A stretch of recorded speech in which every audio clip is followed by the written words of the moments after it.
I offered my adopted daughter part of my company as a wedding gift, but she wanted $20 million cash instead. I don't want to learn business, just give me money. When I refused, she slapped me in front of 400 guests. One phone call later, the groom's father was begging me to forgive her.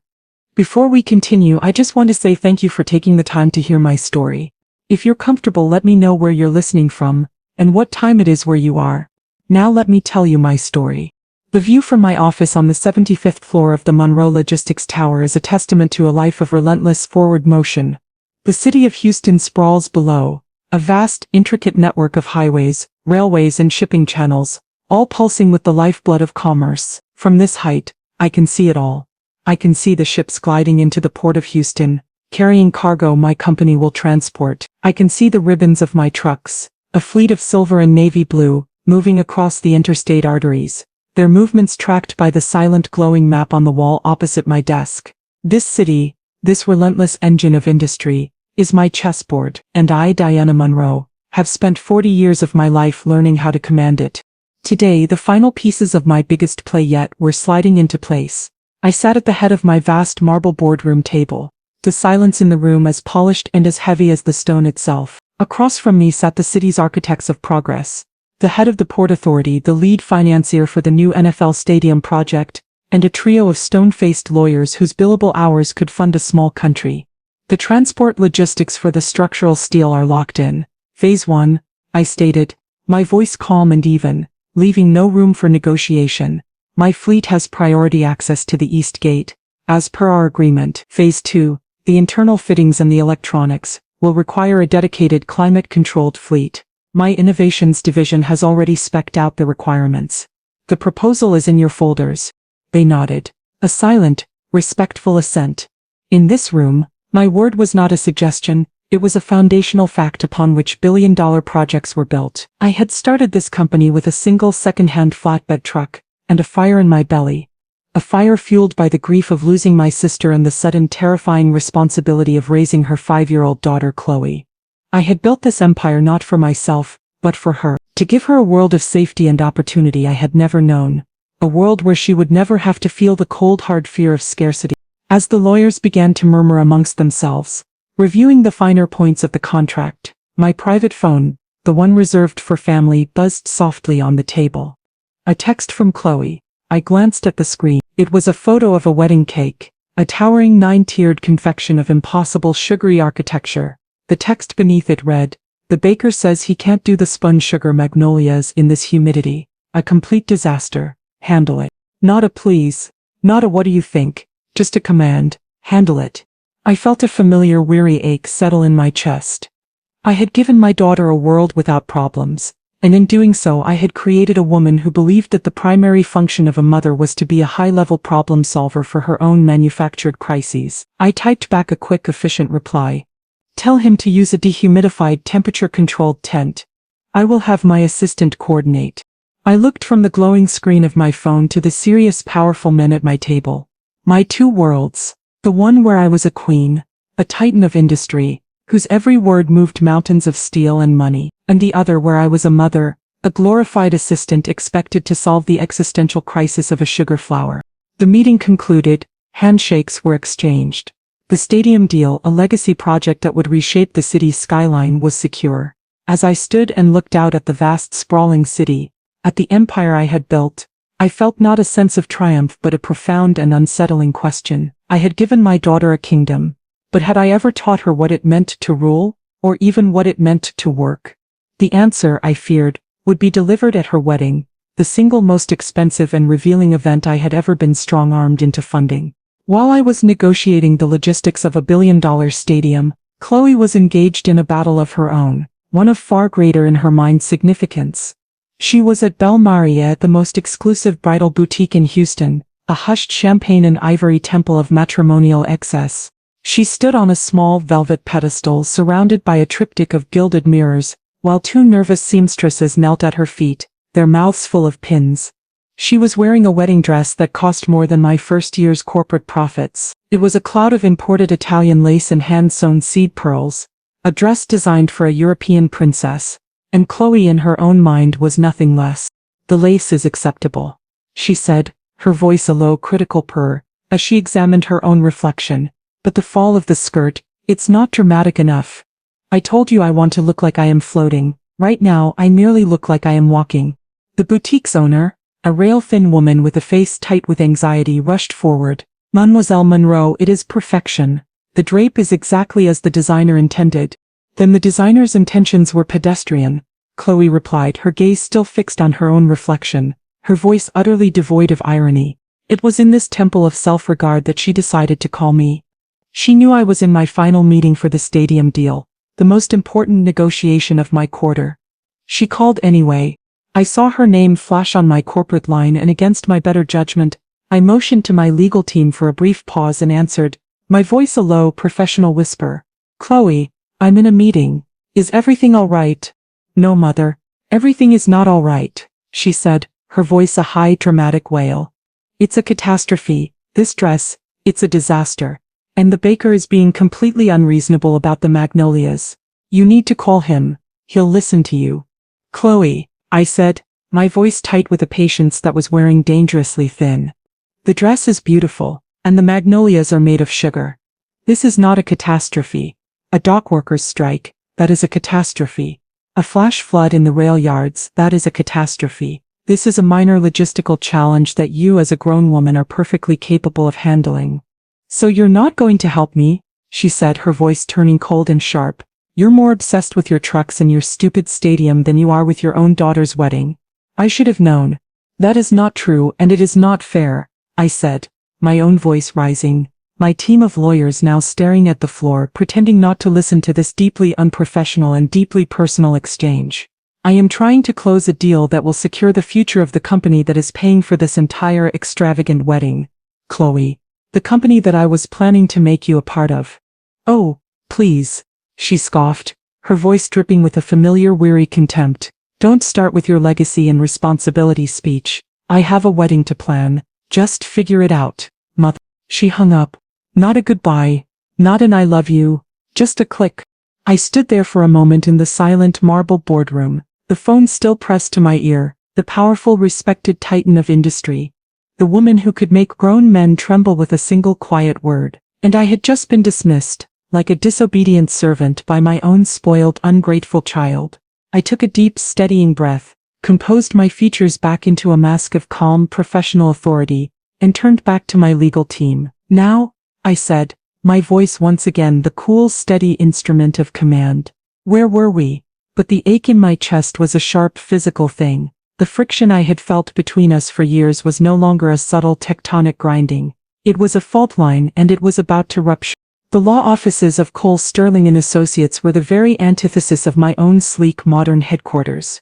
They were a bastion of old Houston money, a quiet, wood-paneled world of tradition and inherited power. It was here, in a corner office that overlooked the lush green expanse of Memorial Park, that Augustine Cole, my future son-in-law's father, held court.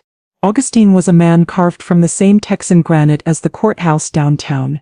At 68, he was a legal legend, a man whose influence extended far beyond the courtroom and into the quiet, powerful backrooms where the real deals that shaped the city were made. He and I were not close friends, but we were peers, two titans from different but intersecting worlds, bound by a deep, mutual and largely unspoken respect. We were both silent, major investors in the new stadium project, a fact that tied our considerable fortunes together.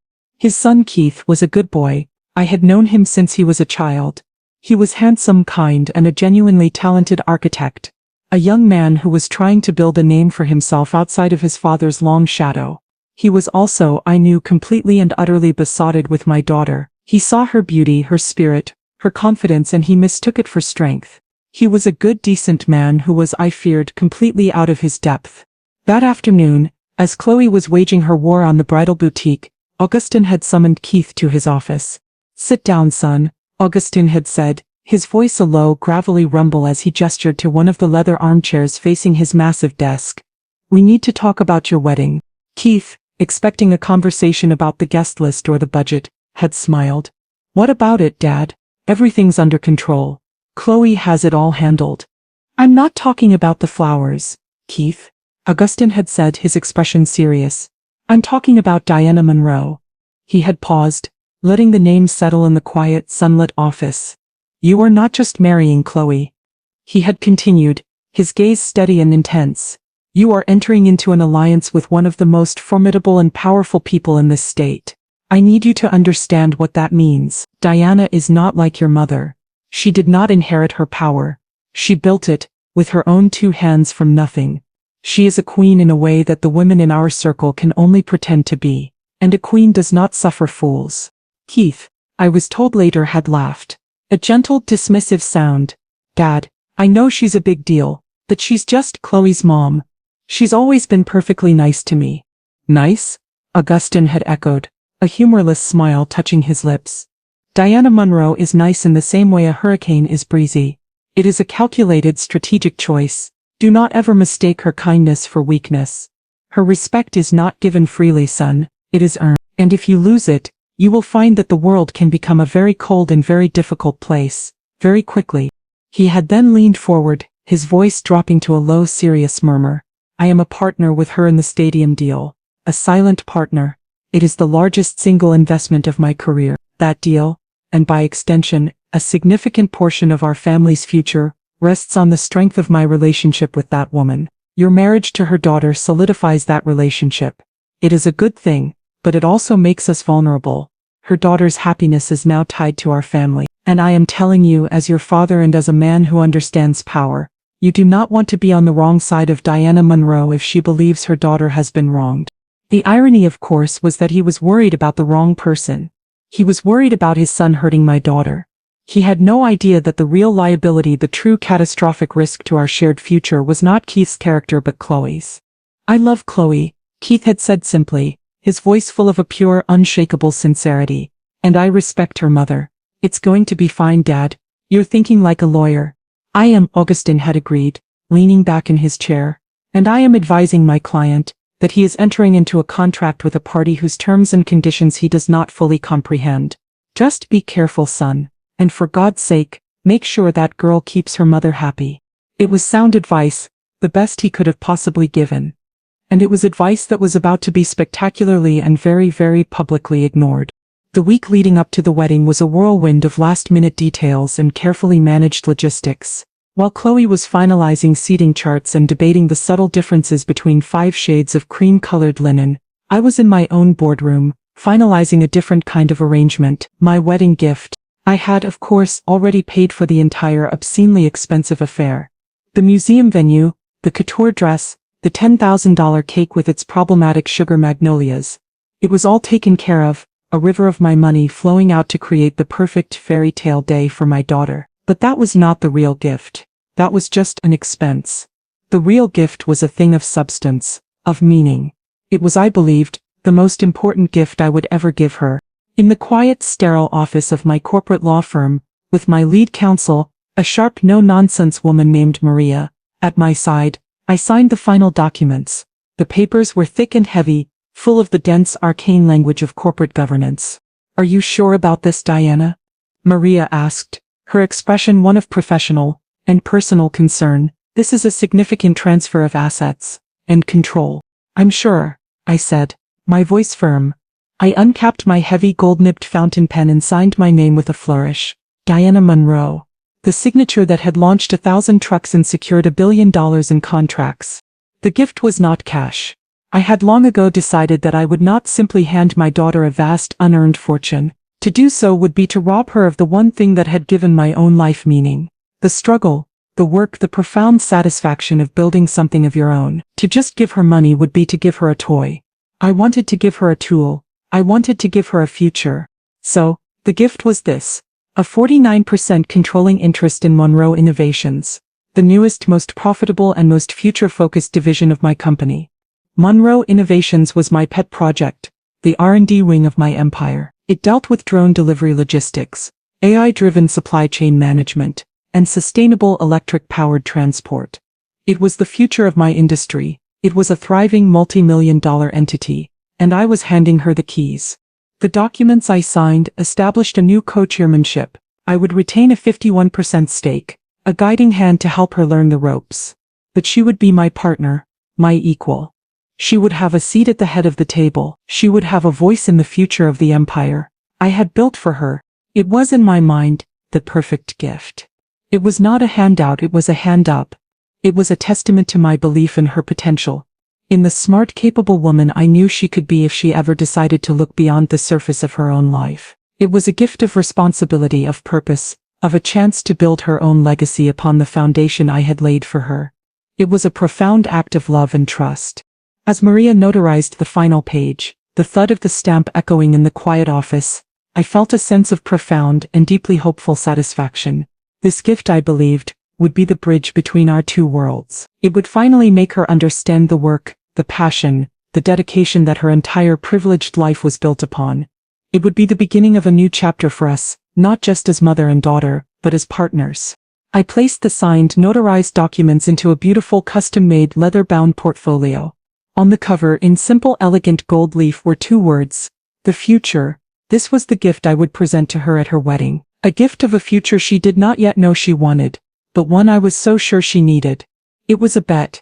A massive, high-stakes bet on the character of my own child, and I was about to find out, in the most public and humiliating way imaginable, that it was a bet I was going to lose. The Museum of Fine Arts in Houston is a place of quiet, reverent beauty.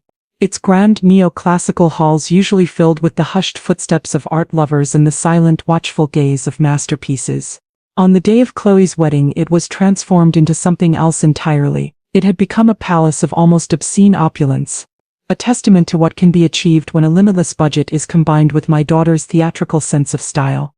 The vast Cullinan Hall, with its soaring 40-foot ceilings, had been turned into a magical indoor forest.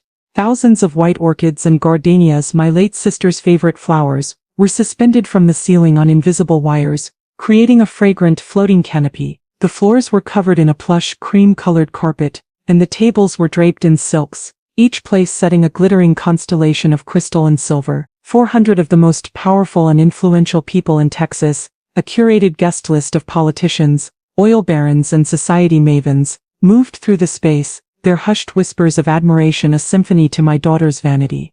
I stood near the entrance, a silent, observant figure in a simple, elegant navy blue gown. I was playing my part, the proud, wealthy and slightly distant mother of the bride. I smiled. I accepted compliments on the beauty of the event. I made polite, meaningless conversation. But beneath the surface, the diplomat in me was on high alert, and the mother in me was wrestling with a quiet, persistent apprehension. I watched my daughter. She was holding court near the grand staircase, a radiant, triumphant queen in her ridiculously expensive dress. She was beautiful, of course, breathtakingly so, but as I watched her laugh, a bright, theatrical sound that didn't quite reach her eyes, I saw not a happy bride but a performer on the biggest stage of her life. She was not marrying a man. She was acquiring a new powerful family, and this event was not a celebration of love, but the closing gala of a successful merger. Keith, my new son-in-law, stood beside her, his handsome face alight with a pure, uncomplicated love that was almost painful to watch. He looked at her as if she were the sun, the moon and all the stars, completely unaware that he was just a planet, caught in the powerful gravitational pull of her ambition. His father, Augustine Cole, found me by the bar. He looked distinguished and powerful in his tuxedo, a man completely at ease in this world of wealth and influence. "Diana," he said, his voice a low, respectful rumble, "the event is spectacular. A testament to your family's impeccable taste." "It's a testament to my daughter's impeccable taste in spending my money," I replied, a hint of dry, ironic humor in my voice that I knew he, a fellow Titan, would understand. He allowed himself a small, knowing smile.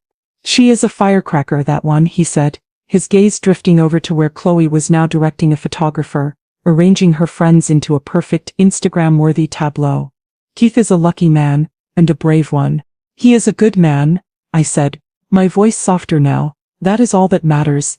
"It is," he agreed, his expression turning serious. He looked at me, his gaze direct and meaningful. "This is a good alliance, Diana. For our families. For the city." "Let's hope so, Augustine," I said. The ceremony itself was a blur of tradition and spectacle. Chloe walked down the aisle on the arm of her uncle, my brother, a man whose presence I tolerated for the sake of appearances. She looked like a dream. As she passed me, her eyes met mine for a fraction of a second, and in them I saw not the nervous, joyful glow of a bride, but a flicker of something else. A cool, confident and slightly impatient expectancy. The look of a person who is waiting for a transaction to be completed. I watched her take her place beside Keith at the altar, beneath the floating canopy of her dead mother's favorite flowers, and the apprehension in my heart hardened into a cold, heavy dread. I had given this girl everything: a home, a name, a fortune, a life of unimaginable privilege, and I was about to find out in front of 400 of our closest friends and business associates if any of it had been enough. The reception was an even grander spectacle than the ceremony. A live swing band played from a stage erected at one end of the hall, their music a smooth, sophisticated soundtrack to the low, powerful hum of networking and quiet deal-making that was the true business of any such gathering in Houston. Waiters in crisp white jackets moved silently through the crowd, their silver trays laden with champagne and exquisite hors d'oeuvre. I sat at the head table, a silent, observant queen flanked by Augustin Cole and his elegant wife. I played my part, smiling, laughing at the appropriate times, but my mind was elsewhere. I was watching my daughter, who was flitting from table to table, a radiant, triumphant butterfly, accepting congratulations, her hand resting possessively on her new husband's arm. Finally, the moment came. The bandleader with a flourish announced that it was time for the toasts. The father of the groom, Augustin, went first. He was, as always, eloquent, powerful, and brief. He spoke of his pride in his son, of the beauty of the bride, and of the powerful new bond between two great Houston families. It was a perfect diplomatic speech that was met with a warm, appreciative round of applause. Then the bandleader looked at me. And now it is with great honor that I introduce the mother of the bride, the founder and CEO of Monroe Logistics, the incomparable Miss Diana Monroe. Another wave of applause, this one a little louder, a little more differential. I stood up, the leather-bound portfolio containing my gift in my hand, and walked to the small stage. The room fell silent. 400 pairs of eyes, the eyes of the most powerful people in Texas, were on me. I stood at the microphone for a moment, letting the silence settle. I was not a natural public speaker, not in this context. In a boardroom, I was a shark. At a podium, I was a mother, and I felt a wave of genuine, unscripted emotion wash over me. "Good evening," I began, my voice clear and steady, but with a slight tremor I could not quite control. For those of you who know me, you know that I am more comfortable with a shipping manifest than a microphone. A ripple of polite laughter went through the crowd. "I am not a woman who is easily impressed," I continued, my gaze finding Chloe in the crowd. "I have built my life on a foundation of hard work, of sleepless nights, of a relentless and sometimes lonely pursuit of excellence. But Chloe, my daughter, you, my dear, you impress me every single day. You came into my life, a small, beautiful 5-year-old girl, with eyes that held all the sadness of the world, and I watched you grow into this magnificent, spirited and fiercely independent woman. You are your mother's daughter in all the best ways." I could see the tears welling in Chloe's eyes, or at least, what I wanted to believe were tears. "Your father, Keith," I said, turning my gaze to my new son-in-law, "told me that this is a good alliance. But a marriage is more than an alliance. It is a partnership. It is a shared journey. It is the business of building a life together." I then held up the leather portfolio. "And in my world," I said, a small, proud smile on my face, "you do not send a new partner into the world empty-handed. I have always believed that the greatest gift you can give someone is not a thing of comfort, but a thing of purpose, a chance to build something of their own." I looked directly at Chloe. "And so, as my wedding gift to you and Keith, I am not giving you a check. I am giving you a challenge. I am giving you a future. I am giving you a controlling 49% stake in Monroe Innovations, the fastest growing and most important division of my company. It is my honor to welcome you, Chloe, as my new partner." I raised my glass. "To the happy couple," I said, my voice thick with a genuine heartfelt emotion. "May the business of your life together be a long and prosperous one." A wave of appreciative, almost stunned applause went through the room. It was a magnificent gift, a move of stunning generosity and strategic brilliance. I had just, in a single public act, secured my daughter's future and cemented her position as the heir to my empire. I stepped down from the stage, my heart full, believing I had just given the perfect speech, the perfect gift, believing I had at last, finally, bridged the gap between us. I was a fool. The applause was still echoing in the grand hall as I made my way back to the head table. I felt a sense of profound and deeply peaceful relief.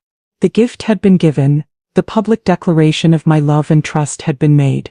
I had done everything a mother could do to secure her child's future. But Chloe did not look happy. As I approached the table, I saw her face. The tears that had welled in her eyes during my speech were gone.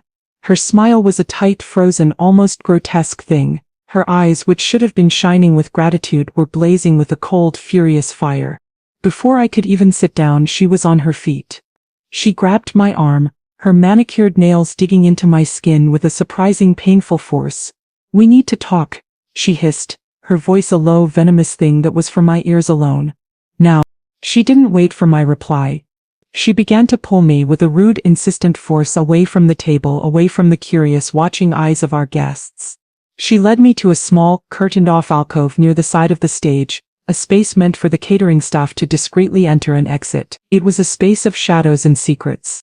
The moment the velvet curtain fell behind us, sealing us in the small, claustrophobic space, the mask of the happy bride fell away completely.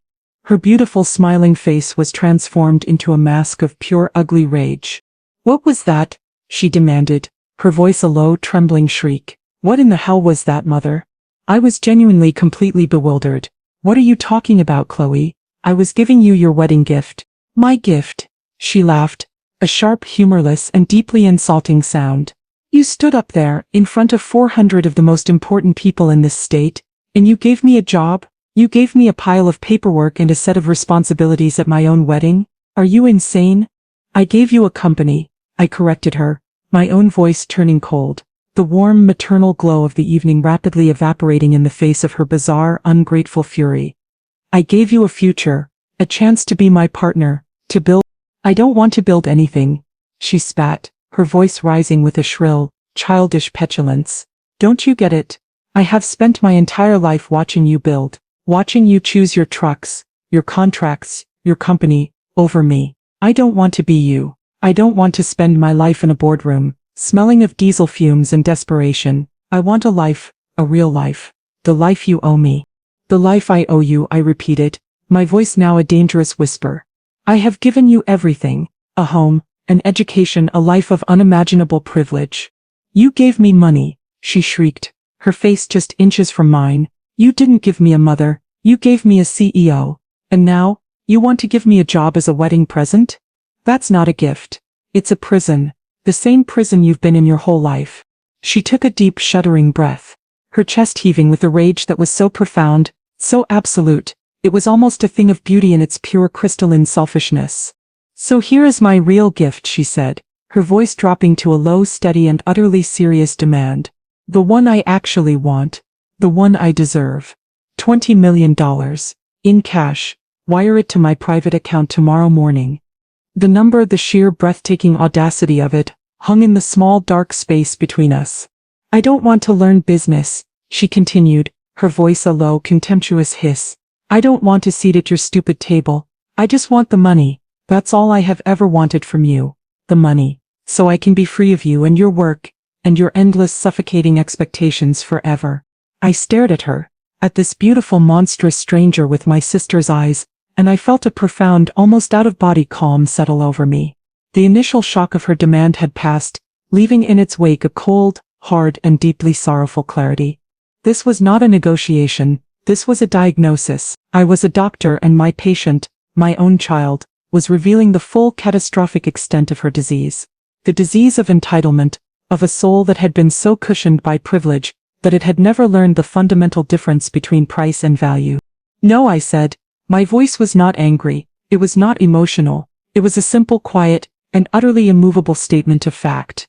The words seemed to stun her. I don't think she had in her entire pampered life ever heard me say that word to her with such absolute, non-negotiable finality. "What?" she whispered, her eyes wide with a genuine, uncomprehending disbelief. "The answer is no, Chloe," I repeated, my voice still quiet, but now imbued with the full, unshakable weight of my 65 years of life, of struggle, of building an empire from dust and dreams. "I am not giving you $20 million. You have to," she said, her voice rising with a frantic, childish panic. "It's my inheritance. It's my money." "It is not your money," I corrected her, my voice turning to ice. "It is my money. Money I earned. Every single penny of it. I earned it in boardrooms and on loading docks. I earned it with sleepless nights, and with sacrifices you cannot even begin to imagine. It is not an entitlement. It is a testament to a life of work, and I will not stand here and watch you treat my life's work as a lottery ticket you have come to cash in. I looked at her beautiful, enraged face, and for the first time I allowed a flicker of the cold, hard CEO to show through the mask of the mother. I am giving you something far more valuable than money, Chloe. I am giving you a future, a chance to build something, a chance to feel the pride and the purpose that comes from creating value in the world, not just consuming it.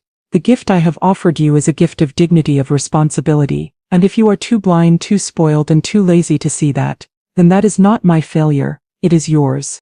I don't want dignity, she screamed, her voice a shrill, ugly thing that was utterly at odds with her beautiful couture dress. I want to be rich, and I want it to be easy. You owe me that. You owe me for a childhood spent with a mother who was always in a meeting, who was always on a plane. You owe me for being an orphan that you took in as a project. The last line was a deliberate, vicious, and deeply calculated cruelty. She knew it was my greatest wound, the deepest source of my guilt, the fear that I had never been a real mother to her, that I had failed to fill the void my sister's death had left. She was taking that wound and she was pouring salt in it. But the woman she was trying to wound was not the woman standing before her. That woman, the one full of guilt and a desperate need for her daughter's love, had died a few moments ago. The woman standing here now was Diana Monroe, CEO, and she did not negotiate with terrorists. I owe you nothing, I said, my voice as cold and as dead as a winter sky. You were given a life of privilege and opportunity that most people can only dream of. And you have squandered it. The answer is no. That is my final word on the matter. I turned to leave the alcove, to walk back out into the light, to leave her there in the shadows with her own ugly, grasping greed.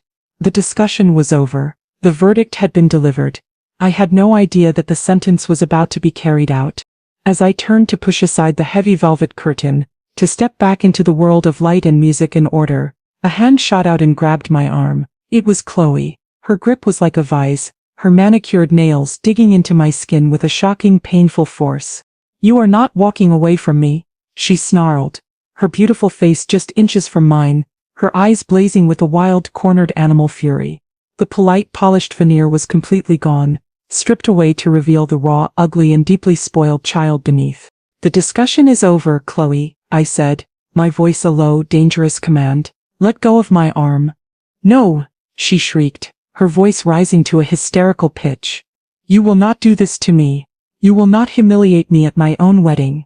You will give me what I want. You will give me what I am owed. I am owed nothing by you, I said, my voice as cold and as hard as a diamond. I tried to pull my arm free, but her grip was surprisingly strong, fueled by a lifetime of unchecked rage and frustrated entitlement. And then, it happened. It was not a calculated move. It was a pure, primal, and utterly shocking explosion of spoiled, violent rage. Her face, which had been contorted with fury, suddenly went blank. A strange, almost serene calm settled over her features. She released my arm. She drew her hand back, her body coiling like a snake, and then she slapped me. It was not a small, theatrical tap.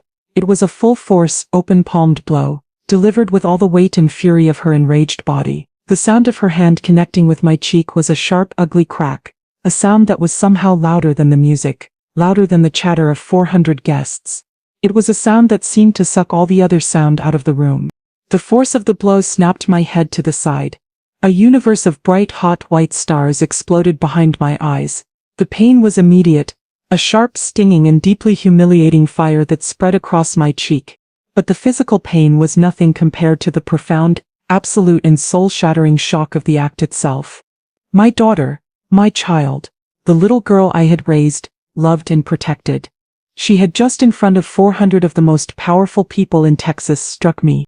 The world seemed to slow down, to move in a thick, syrupy, slow motion. The music from the bandstand, which had been in the middle of a cheerful swing number, faltered, the trumpet letting out a single discordant squawk before falling silent. The low, happy hum of conversation in the grand hall died away, replaced by a sudden, profound, and utterly complete silence. 400 pairs of eyes, which had been focused on their wine glasses, their dinner partners, their own self-important conversations, were now all fixed on the small, curtained-off alcove. They had all heard it, they had all turned to see, and what they saw was this. Chloe Monroe, the beautiful, radiant bride, her hands still slightly raised, her face a mask of triumphant, ugly rage. And me, Diana Monroe, the powerful, untouchable matriarch of Houston society, standing perfectly still, a single stark red handprint blazing on my left cheek, a brand of the most profound and public disrespect imaginable. The silence stretched on, a long, terrible and deeply fascinated moment.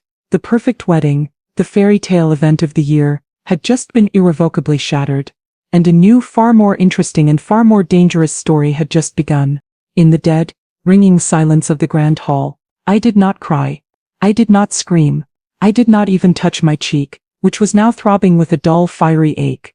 I simply stood there, my posture erect, my expression utterly, completely, and terrifyingly calm. The shock, the hurt, the profound, maternal grief, all of it was there, a raging, chaotic ocean inside me.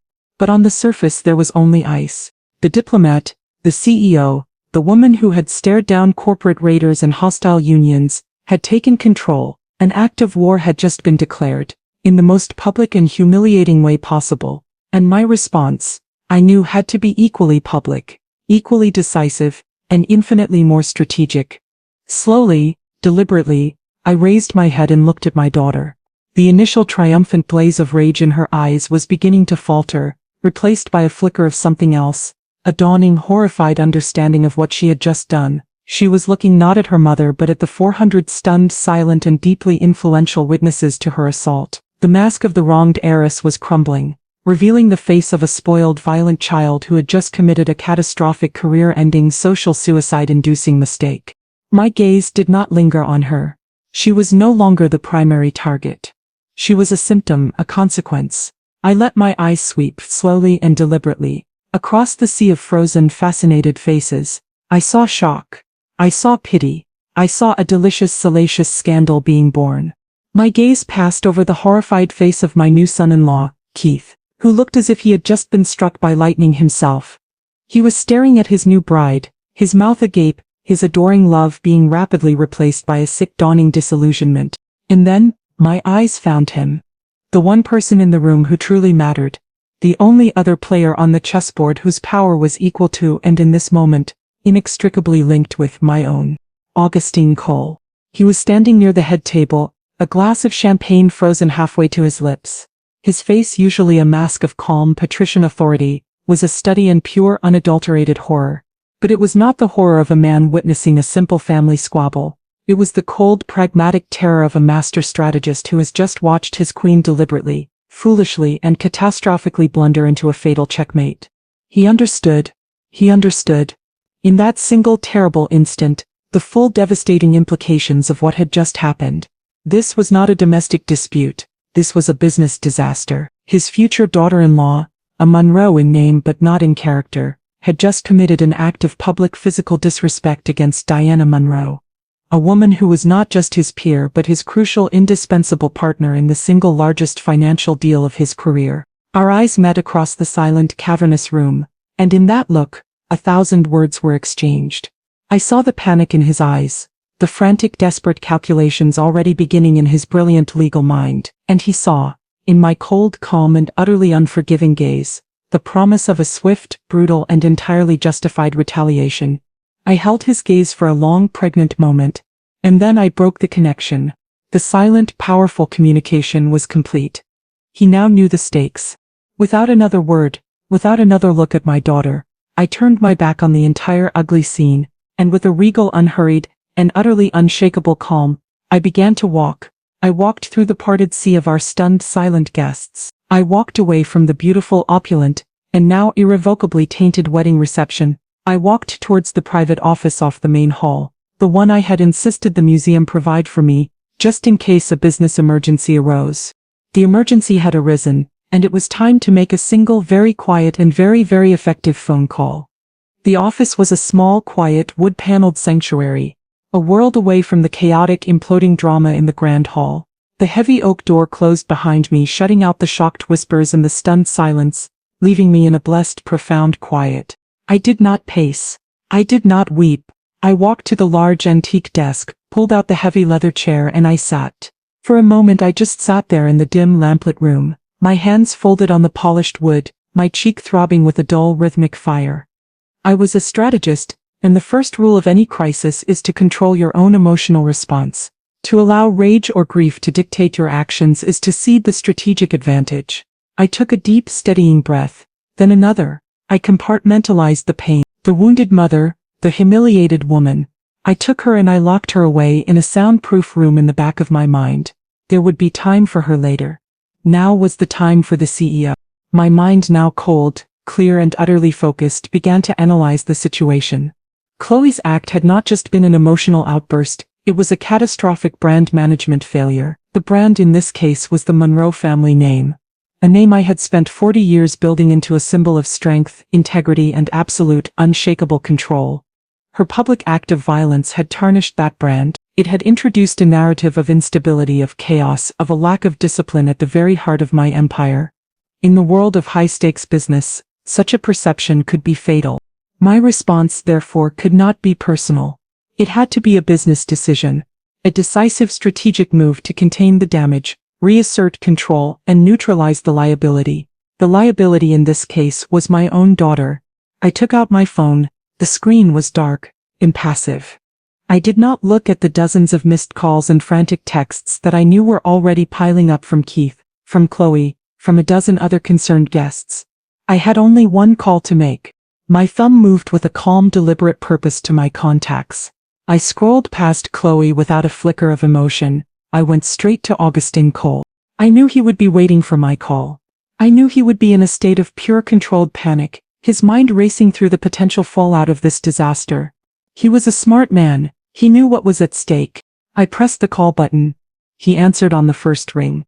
"Diana," he said, his voice a low, tight, and deeply worried thing. There was no preamble, no "Are you okay?" He knew this was not a social call. "Augustine," I replied, and my voice was a thing of pure cold and utter calm. It was the voice I used when a multi-million-dollar deal was on the verge of collapse. The voice that signaled that all pleasantries were over and the time for hard, brutal truth had arrived. "We have a problem. I am aware we have a problem." "Diana," Augustine's voice came back, tight with a lawyer's carefully controlled restraint. "I cannot begin to tell you how appalled I am. This behavior is inexcusable. I am dealing with Keith and Chloe now. I assure you, this is no longer about your son or my daughter." "Augustine," I interrupted, my voice cutting through his attempted damage control with the clean, cold efficiency of a surgeon's scalpel. "This is about the stadium." The silence on his end of the line was immediate and absolute. I had just changed the game. I had taken a deeply personal, deeply humiliating family drama and I had placed it squarely in the center of the largest, most important business deal of his professional life. "As you know," I continued, my voice calm, professional, and utterly lethal, "Monroe Logistics is not just a contractor on this project. We are the logistical linchpin, my financial backing, my fleet, my company's reputation for absolute, unshakable reliability. These are the foundations upon which the entire $2 billion venture rests. Our investors, our political allies, the city itself, they have placed their trust in the Monroe brand." I paused, letting the weight of my words sink in. "And your son's new wife," I continued, my voice dripping with an icy corporate precision, "has just in front of 400 of the most influential people in this city, demonstrated that her character is an unacceptable liability to that brand. She is impulsive, she is violent, and she is undisciplined. She has shown a profound lack of judgment that is, from a risk management perspective, completely untenable." "Diana, please," he said, his voice now taking on a note of genuine, pleading urgency. "This was a family matter, a terrible, unfortunate, and deeply personal one. It has nothing to do with business. You cannot let this affect the stadium. A family matter," I repeated, and I allowed a small, humorless laugh to escape my lips. "Augustine, you and I both know that at our level, there is no such thing as a personal matter. Everything is business. My daughter, by virtue of her name, is a public representative of my company. Her actions reflect directly upon me, and upon the stability and integrity of my entire operation. She is no longer just Chloe Monroe. She is, as of an hour ago, Chloe Cole. She is now a part of your family, and her catastrophic lack of judgment is now your liability as well." I delivered the final devastating blow, the one I knew he had been dreading from the moment he saw me walk out of that ballroom. "And as the CEO of this company," I said, my voice as cold and as final as a signed contract, "I cannot in good conscience continue a partnership with an entity that has just absorbed such a high-risk, unpredictable, and publicly volatile asset. Monroe Logistics is pulling all funding and all transport contracts related to the stadium project. Effective immediately, my legal team will be in touch with yours in the morning to begin the formal process of our divestment. The silence on the other end of the line was the sound of a man's entire world tilting on its axis. I had not just threatened the deal, I had killed it. And I had used the clean, sterile, and utterly unassailable language of business to do it.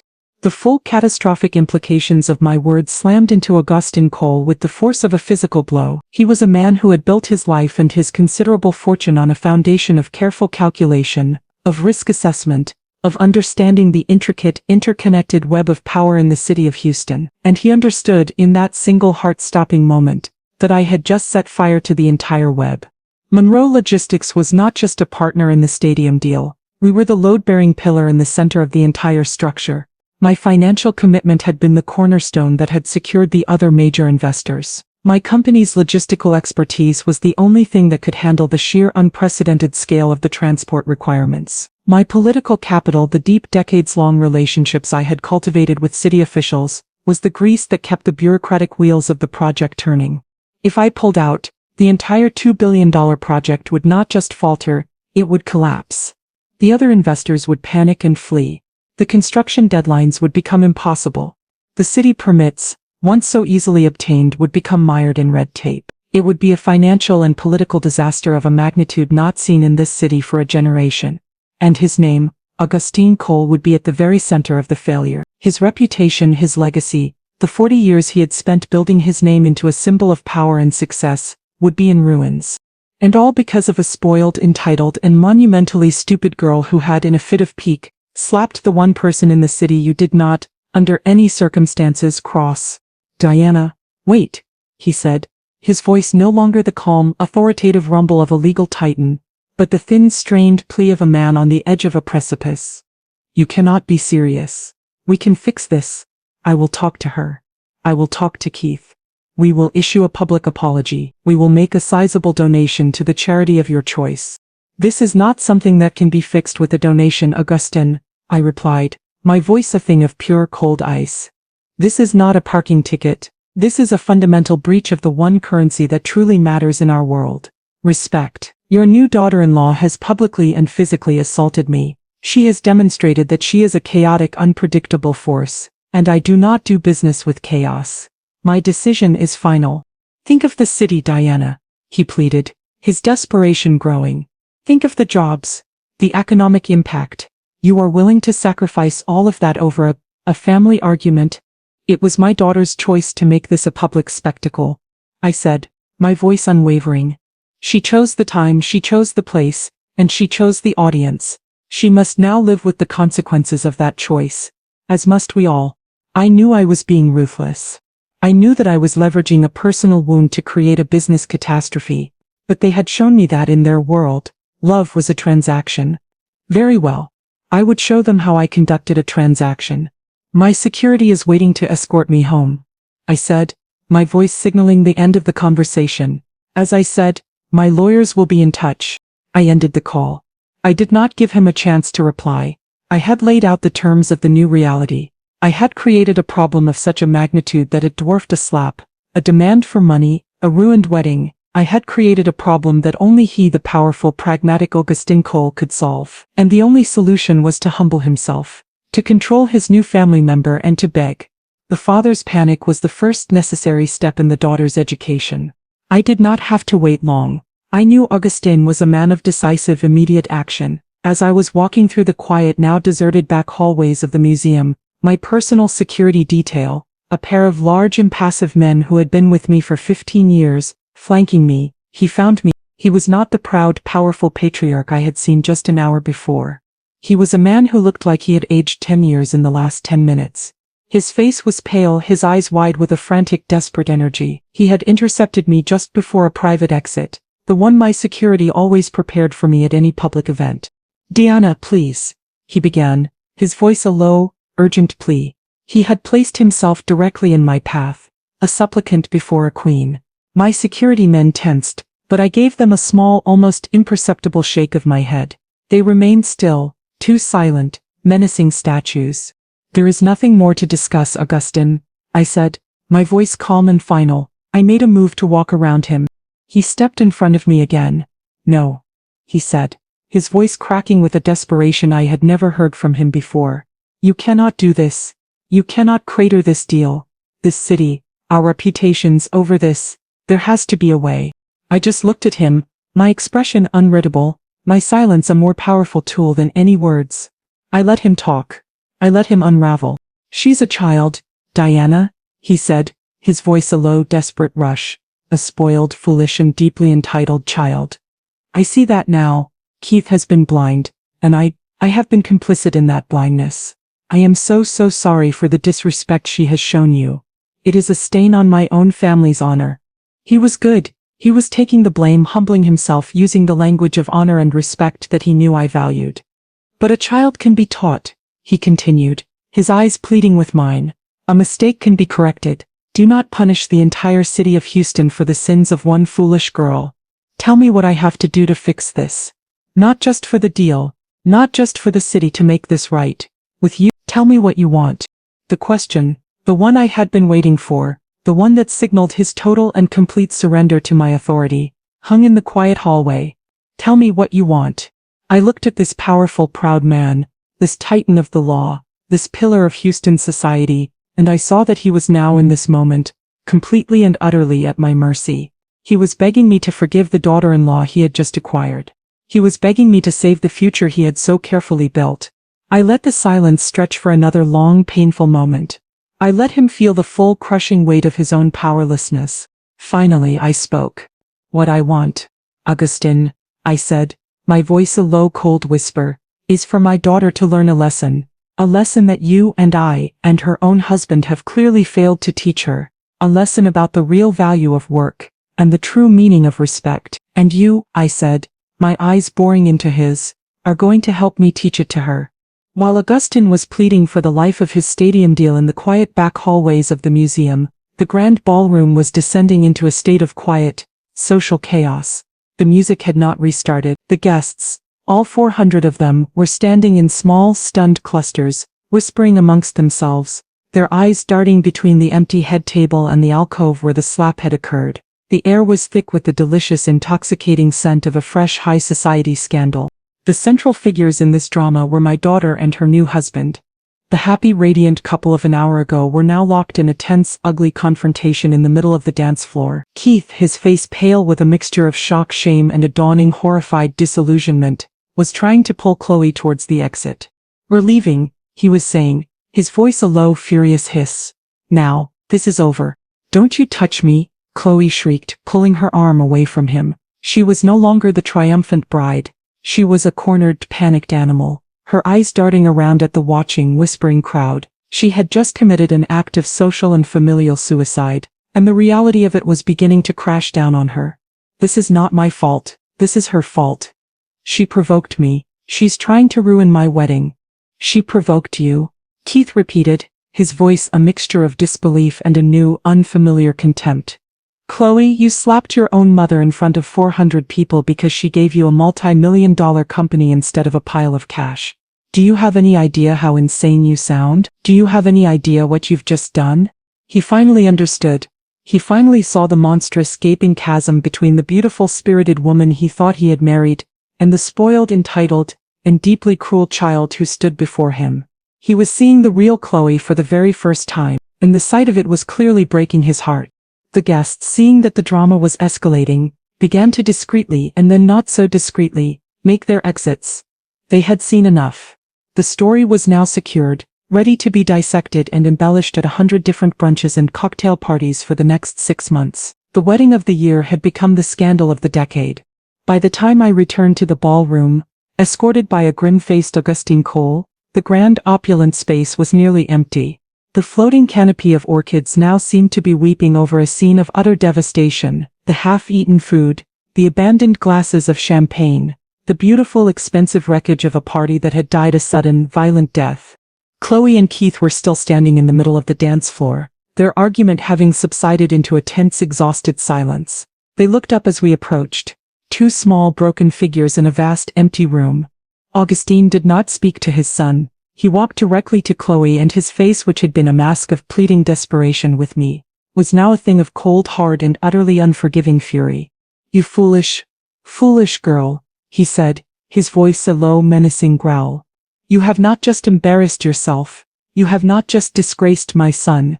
You have jeopardized a $2 billion deal and the future of this entire city with your spoiled, childish tantrum. You are a liability, and I am here to inform you that your mother and we are about to have a long, detailed conversation about how to best mitigate you." The reckoning had begun. The wedding was over. The marriage, for all intents and purposes, was over. The life Chloe had known was over.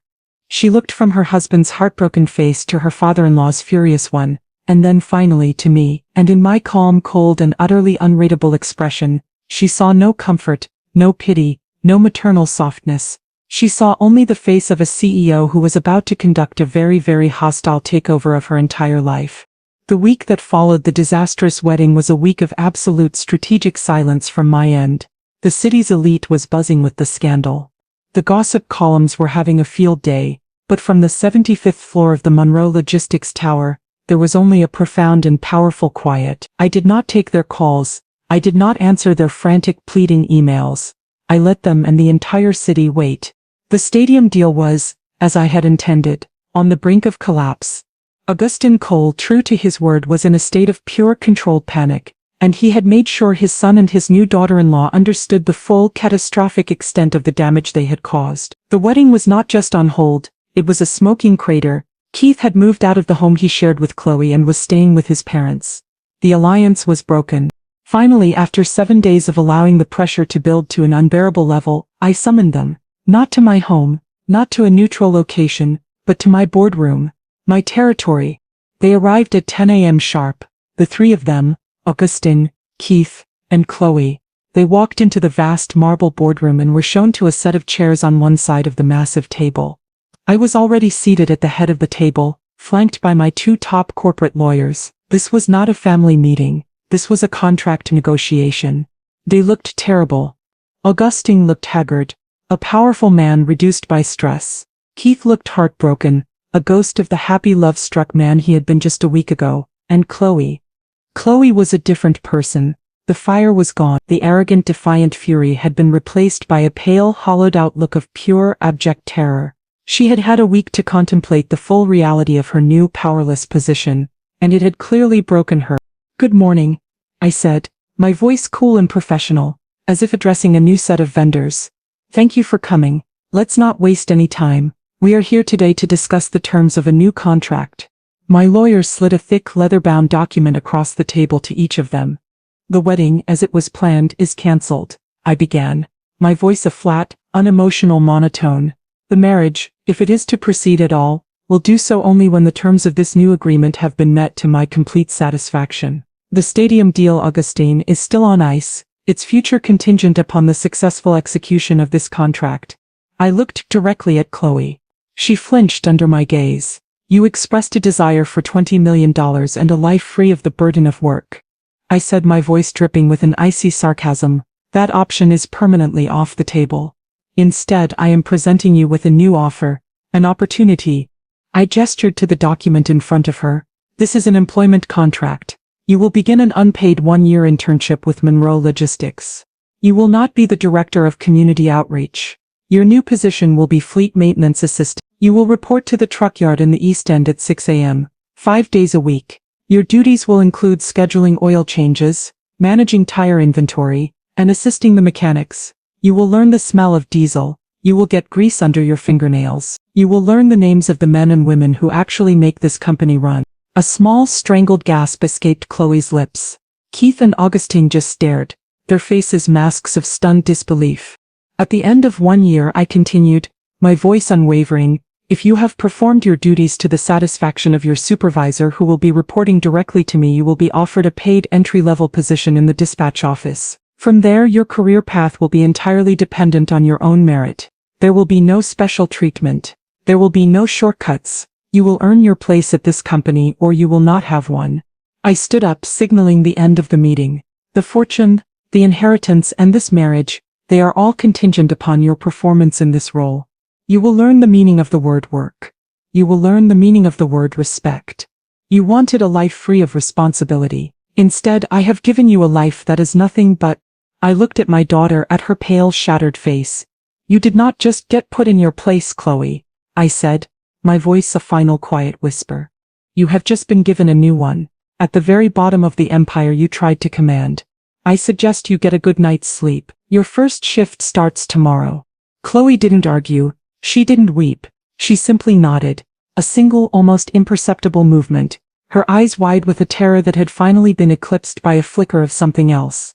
Acceptance. The princess was gone, and in her place was a woman who was about to be forcibly introduced to the real world. I turned and walked out of the boardroom, leaving them to the silence and the weight of the contract. My heart was a cold, heavy stone in my chest, but for the first time in a long time it was a heart at peace. The lesson, the hardest and most necessary lesson of all, had finally begun.